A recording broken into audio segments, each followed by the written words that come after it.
ప్రజలు మనకు అధికారం ఇచ్చినారు. దాన్ని మనం ఏదో అధికారం అనుభవించడానికి తీసుకోలే, బాధ్యతగా తీసుకున్నాం. ఎంత బ్రహ్మాండంగా పనిచేసినాం. రాష్ట్రాన్ని మన చేతిలో పెడితే ఎక్కడున్న తెలంగాణను ఎక్కడ తీసుకొని పోయినాం.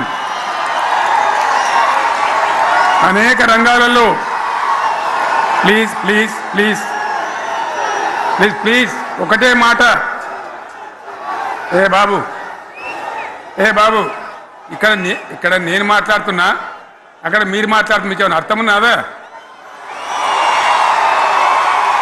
ఏది అర్థం కావాలి ప్రజలకు? ఏం పని లేదావా? ఇదేం పద్ధతి?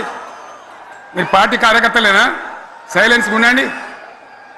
అంతమంది నన్ను లక్షల మందిలో మీరు 10 మంది ఏందా ఇక్కడ? 10 నిమిషాలు సైలెంట్గా ఉండలేరా? చివరిలో బాగా చెప్తాం, స్లోగా అద్భుతంగా దుంకుదాం, స్టేజ్ ఎత్తు దుంకుదాం. మీరు బాధ్యత చూడాల్సింది ఏంటంటే మీరు అరవడం బంద్ చేయండి. ఇంతమంది ఉన్నారు, ఏం సీఎం పని లేదా నీకు?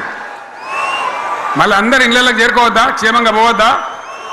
ఎక్కడెక్కడి నుంచో దూరం నుంచి వచ్చిన వాళ్ళు ఉన్నారు. 10 నిమిషాలు మీరు సైలెంట్గా ఉండండి. ముందరున్న వాళ్ళు ఏమైనా లుబాబీ ఆగు, వద్దంటే మళ్ళీ ఏందండి? ఇవాళ రాజశేఖర వాళ్ళు వాడు మనోడేనా?